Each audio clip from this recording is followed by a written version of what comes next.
Hi friends, అందరూ ఎలా ఉన్నారు? నేనైతే చాలా బాగున్నాను. మీరందరూ బాగున్నారా? నా ప్రెగ్నెన్సీ జర్నీలో నేను పడ్డ ఆటుపోట్లు చాలా ఉన్నాయండి. నా మ్యారేజ్ అయినాక 1 ఇయర్కి నా ప్రెగ్నెన్సీ కన్ఫర్మ్ అయింది. కన్ఫర్మ్ అయినాక 3 మంత్స్ స్కానింగ్ చేయించుకున్నాను. చేయించుకుంటే ఏమన్నారు, మాది మేనరికం అండి. ఎట్లా అంటే మా అత్తమ్మ వాళ్ళ అబ్బాయి బావ అవుతారు వరుసకి.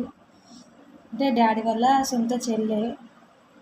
అట్లా మాకు జెనెటిక్ ప్రాబ్లం వల్ల మా బేబీకి కడుపులో అది హార్ట్కి ప్రాబ్లం అయింది అని చెప్పి అన్నారు.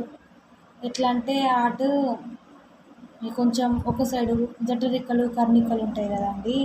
ఒక సైడ్ ఏమో చిన్నగా, ఒక సైడ్ పెద్దగా ఉంది. బ్లడ్ సర్క్యులేషను బాగా కాదు. పుట్టినాక చాలాసార్లు సర్జరీలు చేయించినా కూడా ఇక బతుకుతుంది అన్న గ్యారంటీ ఇవ్వలేము. ఇన్ని లక్షలు ఊహించుకున్నా బతుకుతుంది అన్న గ్యారంటీ ఇవ్వలేము. అబార్షన్ చేయించుకుంటారా అంటే ఇక మాకు 1 ఇయర్కి ప్రెగ్నెన్సీ కన్ఫర్మ్ అయినాక అట్లా కావడం మస్తు బాధ అనిపించింది. ఇక తప్పదు కదా, తీయించుకోక తప్పది అని చెప్పి ఇక చాలాసార్లు ఏం చేసినాము, మస్తు ఆలోచించుకున్నాం. 1 మంత్ వరకు వెయిట్ చేసిన, ఒకవేళ 3 మంత్స్ స్కానింగ్లో ఏమన్నా ప్రాబ్లం అనేది క్లియర్గా తెలుస్తుందో తెలియదో అనుకొని ఇక 4 మంత్స్ కంప్లీట్ అయినాక 5 మంత్స్లో స్కానింగ్ ఉంటుంది కదా, అప్పుడు చేయించుకుంటానని 1 మంత్ వెయిట్ చేసిన. బాగుంటుంది అనుకొని వెయిట్ చేసినాక మళ్ళీ స్కానింగ్ చేయించుకున్నాం. అయినా కూడా సేమ్ రీజన్ చెప్పారు. ఇక నేను శ్రీదేవి హాస్పిటల్లో చూపించుకున్నా, కరీంనగర్ ఆది శ్రీదేవి హాస్పిటల్. ఇక ఏమన్నారు, చాలా హైదరాబాద్లో ఇంకా చాలా దిక్కు జగిత్యాల సైడు మస్తు హాస్పిటళ్ళల్లో నేను రిపోర్ట్స్ పంపించుకుంటూ మేము కూడా 2-3 హాస్పిటల్కి తిరిగి రిపోర్ట్స్ చూపించుకుంటూ ఎక్కడ అడిగినా కూడా సేమ్ రీజన్ చెప్పారు. చెప్తే ఏం చేసినాం, 5 మంత్స్లో నాకు అబార్షన్ జరిగింది. అయ్యో అప్పుడు మస్తు ఘోరంగా ఇబ్బంది అయింది. కానీ తప్పదు కదా, మస్తు ఇక ఫుల్ బాధపడ్డాం. ఇక నేను నా ఫస్ట్ ప్రెగ్నెన్సీలో మా అత్తమ్మ వాళ్ళ ఇంటి దగ్గరనే ఉన్నా. తర్వాత 3 మంత్స్ అయిపోయి 4 మంత్స్ తర్వాత మళ్ళీ ప్రెగ్నెన్సీ కన్ఫర్మ్ అయింది. అంటే మాకు ఇంజెక్షన్ వేసారు, మేనరికం కదా అని చెప్పి శ్రీదేవి మేడం ఏం చేసారు, అబార్షన్ అయినాక వెంటనే ఇంజెక్షన్ వేసారు. నెక్స్ట్ ప్రెగ్నెన్సీకి ఏం ఇబ్బంది కాకుండా ఉండడానికి, బేబీకి ఇబ్బంది కాకుండా ఉండడానికి. ఇంకో విషయం ఏంటిదంటే మా బావది నాది సేమ్ బ్లడ్ గ్రూపు. అంటే నాది ఏ నెగిటివ్, వారిదేమో ఏ పాజిటివ్. అంటే అమ్మాయికి ఏ నెగిటివ్ ఉండి అబ్బాయికి ఏ పాజిటివ్, అంటే నెగిటివ్ పాజిటివ్స్ అనేది అట్లా ఉండొద్దంట. తర్వాత బేబీకి నా బ్లడ్ గ్రూప్ వస్తే ఏం కాదు, మా వారి బ్లడ్ గ్రూప్ వస్తే ప్రాబ్లం అవుతుంది, మళ్ళీ ఇంజెక్షన్ వేయాల్సి ఉంటుంది అని చెప్పారు. చెప్తే ఇక మాకు 4,000-5,000 అయింది ఇంజెక్షన్కి. అది అబార్షన్ అయినాక వెంటనే వేయించుకున్నాం. వేయించుకున్నాక 4 మంత్స్కి మళ్ళీ ప్రెగ్నెన్సీ కన్ఫర్మ్ అయింది. కన్ఫర్మ్ అయితే మేము అదే హాస్పిటల్లో వేయించుకున్నాం. ఎందుకంటే వాళ్ళు శ్రీదేవి మేడము నిజం చెప్పాలంటే ప్రతిదీ ఉన్నది ఉన్నట్టే చెప్తారు. ఏ ప్రాబ్లం అయినా ఈజీగా సాల్వ్ అయిపోతుంది. చాలామంది వస్తారు, బాగా ఫేమస్ కరీంనగర్కి. ఇక తర్వాత నేను మస్తు స్కానింగ్లు, ఎక్స్రేలు ఇక అన్నీ తీయించుకున్నాను. ప్రతి దాంట్లో ఏం ప్రాబ్లం రాలేదు. 3 మంత్స్, 5 మంత్స్, 7 మంత్స్, 9 మంత్స్ స్కానింగ్లు అన్నీ తీయించుకున్నా. మెడిసిన్ కూడా వాడిన. ఏమన్నారు, ఇక చాలామంది మెడిసిన్ ఇట్లా వాడాల్సిన అవసరం లేదు, బాగానే ఉంటుంది, బేబీకి ఏమవుతుంది, మనం ఫుడ్ తీసుకోవచ్చు అని చెప్పి అన్నారు. కానీ నేను ఫుడ్ తీసుకున్న, మెడిసిన్ వాడిన, భయమైంది తర్వాత బేబీకి ఏమైనా ప్రాబ్లం అవుతుందో. మేడం చెప్పినట్టు వినాలని చెప్పి మేము డైలీ మెడిసిన్ వాడిన. ఇక ఏ స్కానింగ్ అయినా ఏం ప్రాబ్లం లేదు అని చెప్పి అన్నారు. ఏమైంది నేను అప్పుడు ఇక నాకు డెలివరీ అయ్యేంత వరకు మొత్తం మా అత్తమ్మనే చూసుకుంది. మా అత్తమ్మ వాళ్ళ ఇంటి దగ్గరనే ఉన్నా. మా మమ్మీ వాళ్ళకి నాకు పెద్ద స్టోరీ అది. అది కూడా మీకు త్వరలో షేర్ చేస్తా.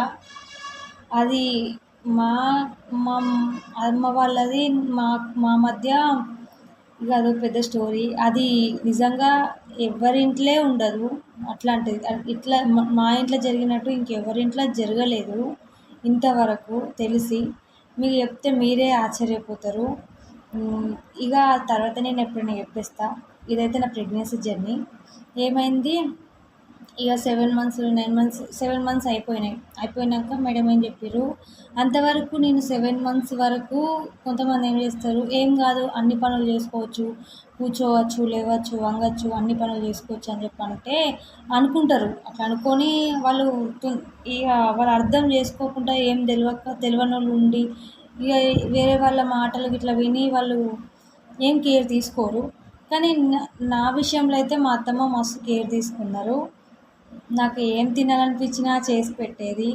బాగా కేర్ఫుల్గా ఏమైనా హెడేక్ అయినా వామిటింగ్స్ అయినా ఏదైనా కూడా అసలు చెప్పాలంటే నేను కుర్చీలోనే కూర్చున్నా 7 మంత్స్ వరకు. కింద కూర్చున్నది లేదు, వంగలు కూడా వంగలే. ఫుడ్ పెట్టి చేతికిచ్చింది. మా మమ్మీ అయితే ఎట్లా చూసుకుంటుందో అంతకంటే ఇంకెక్కువ చూసుకుంది. అంటే ఇట్లాంటి అత్తగారు దొరకడం నిజంగా నా అదృష్టం.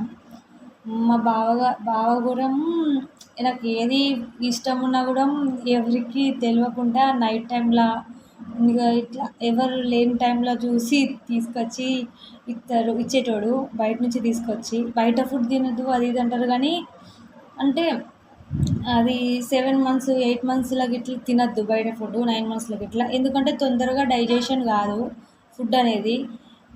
నేను కూడా ఏం చేసిన 8 మంత్స్లో బిర్యానీ తీసుకొచ్చిండు మా బావ. తీసుకొస్తే నాకు తినబుద్ధి అవుతుందంటే తీసుకొచ్చిండు.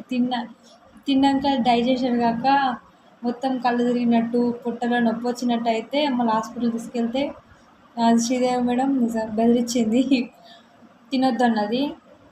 ఇక తినలే. ఇక తర్వాత అందుకే ఆ టైంలో గిట్ల తినద్దు. 5 మంత్స్లా ఈ టైంలో అయితే ఏ ఫుడ్ తిన్నా డైజెషన్ అవుతుంది. 3 మంత్స్ వరకు బెల్లము అట్లా స్వీటు ఎక్కువ తినద్దు.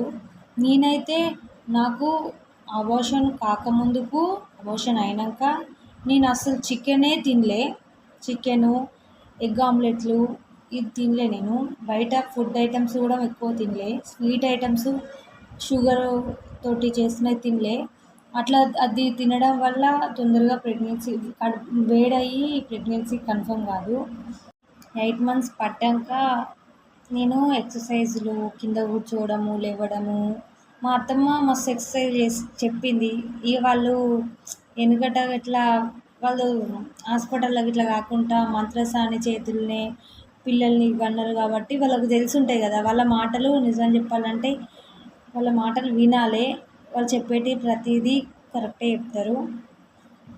ఇక నాకు ఎక్సర్సైజ్ చేయాలి, ఊడవాలి అది ఇది అంటే నేను మార్నింగ్ లేచి అది ఏం ఫుడ్ ఇట్లా ఏం తినకుండా ఎక్సర్సైజ్ చేసుడు, ఇన్స్టాలో చూసిన, యూట్యూబ్లో చూసి నార్మల్ కావాలంటే ఇలాంటి ఎక్సర్సైజ్ చేయాలి, శ్రీదేవి మేడం కూడా ఇట్లా చేయాలి అట్లా చేయాలని చెప్పిన.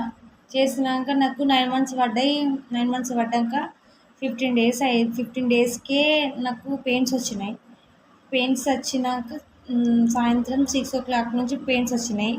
ఆ రోజు మా బావకి నాకు గొడవ అయింది. ఆయన నన్ను పట్టించుకోలే. పెయిన్స్ వచ్చినా కూడా పట్టించుకోలే.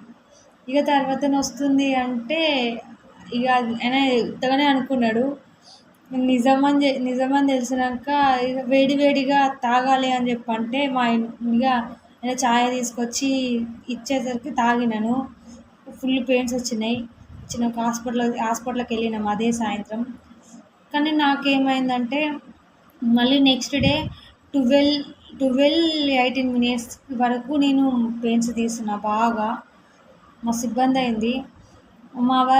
మా వాళ్ళందరూ ఆపరేషన్ చేయరి, ఇంత లేట్ అవుతుంది, ఫుడ్ లేదు ఏం లేదు, ఆమెకి లోపల పాప ఎట్లుందో ఏమో అని చెప్పి అంటే అంత బాగానే ఉందమ్మా, మీరేం టెన్షన్ పడకూడదు అని చెప్పి శ్రీదేవి మేడం చెకప్ చేస్తూనే ఉంటారు. నర్సులు ఉంటారు, చాలా బాగా చూసుకుంటారు, కేర్ఫుల్గా చూసుకుంటారు.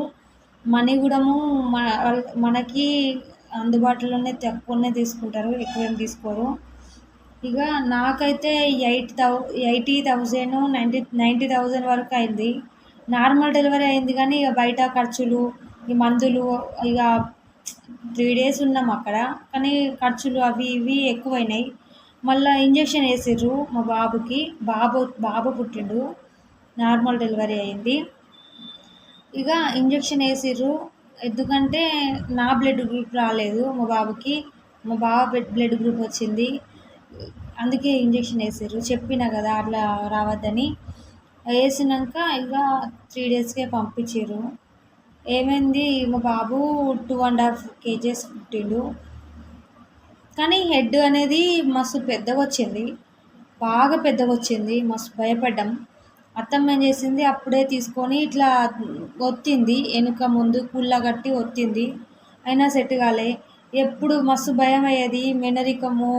ఎన్ని స్కానింగ్లు తీసినా కానీ ఎట్లుంటుందో ఏమో, హెడ్ పెద్దగా వచ్చింది అది అని చెప్పి మేము మస్తు భయపడ్డాం. అది కొన్ని 3 months, ఇప్పుడు మా బాబుకి 3 months అయిపోయి 4 months 15 days అవుతుంది. ఇక ఇంతవరకు ఎన్నెన్నో అనుకున్నాం, ఇంకా చూస్తలేడు, చూపు వచ్చిందా లేదా అని చెప్పి అట్లా భయపడ్డాం. చూస్తున్నాడు, అది హెడ్ అనేది పెద్దగా వచ్చింది అనుకున్నాం. ఇక బోర్ల పడే టైంకి ఇంకా బోర్ల పడతలేడు. 3 months అయిపోయి 4 months పడ్డాయి అనుకున్నాం. ఇప్పుడు మా బాబు బోర్ల పడుతుండు. ఇక ఆడుకుంటున్న సౌండ్స్ చేస్తే మా బాబు ఇప్పుడు ఉలిక్కి పడతాడు. ఏం ప్రాబ్లం లేదు, ప్రస్తుతానికైతే బాగానే ఉన్నాడు మా బాబు. I'm so happy. ఇంతవరకు మా మ్యారేజ్ అయినప్పటి నుంచి ఇంతవరకు మా మమ్మీ వాళ్ళ ఇంటికి వెళ్ళింది లేదు. అంటే మాకు వెళ్ళాలని ఉంది, కానీ అదొక పెద్ద స్టోరీ అని చెప్పిన కదా, అదే ఒక రోజు చెప్తాను. అది విని ఆశ్చర్యపోతారు మీరే. ఓకే, మీరేం కంగారు పడకూర్రి. మేనరికం చేసుకున్నా కానీ కొన్ని ఆటుపోట్లు ఎదుర్కోవాల్సిందే. అడ్డంకులు వస్తూ ఉంటాయి, పోతూ ఉంటాయి. ఏం ప్రాబ్లం లేదు. అది ఎప్పుడైనా సరే గవర్నమెంట్లోకి వెళ్ళాలి, గవర్నమెంట్లో చెకప్ చేసుకోవాలి, నార్మల్ చేస్తారు, అది ఇదని వెళ్తారు. అంత కేర్ఫుల్ కాదు గవర్నమెంట్.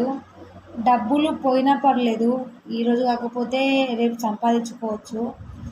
కానీ ఇక మీరు అనేటోళ్ళు ఏం చేయాలంటే, మేనరికం మ్యారేజ్ చేసుకుంటే ఖచ్చితంగా హాస్పిటల్లో చెకప్లు చేసుకోవాలి. మెడిసిన్ వాడకపోయినా పర్వాలేదు, కానీ స్కానింగ్లు ఇట్లుంటాయి కదా, వాళ్ళకి చెకప్ మంత్లీ చెకప్ చేయించుకోవాలి ఖచ్చితంగా. వాళ్ళు కొంచెం కేర్ఫుల్గా తీసుకుంటారు, డబ్బులు తీసుకుంటారు కానీ కేర్ఫుల్గా చూసుకుంటారు. నెగ్లెక్ట్ చేయకండి. ఖచ్చితంగా మేనరికం చేసుకుంటే చెకప్ చేసుకోవాలి. మ్యారేజ్ ఒకప్పుడు కూడా మేనరికం పెళ్ళిళ్ళల్లో ఇట్లా చాలా ప్రాబ్లమ్స్ తోటి పిల్లలు పుట్టిర్రు, వాళ్ళతోటి ఎన్నో బాధలు పడ్డారు తల్లిదండ్రులు. ఇప్పుడు అట్లాంటి బాధలు పడాల్సిన అవసరం లేదు. హాస్పిటల్స్ ఉన్నాయి, స్కానింగ్లు ఉన్నాయి, కాబట్టి చెకప్ చేయించుకోవాలి, మంత్లీ వెళ్ళాలి. ఓకేనా ఫ్రెండ్స్, నా ప్రెగ్నెన్సీ జర్నీ ఇలా సాగిపోయింది.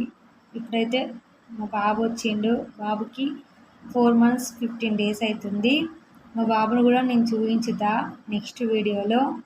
ఇంకొక పెద్ద స్టోరీ అని చెప్పాను కదా, మా ఫ్యామిలీ గురించి, మా పేరెంట్స్ గురించి, అది కూడా మరొక రోజు చెప్తా. ఓకే ఫ్రెండ్స్, నా వీడియోని ప్రతి ఒక్కరు ఎండ్ వరకు చూడండి. ఎలాగుందో కామెంట్ చేయండి. Bye friends.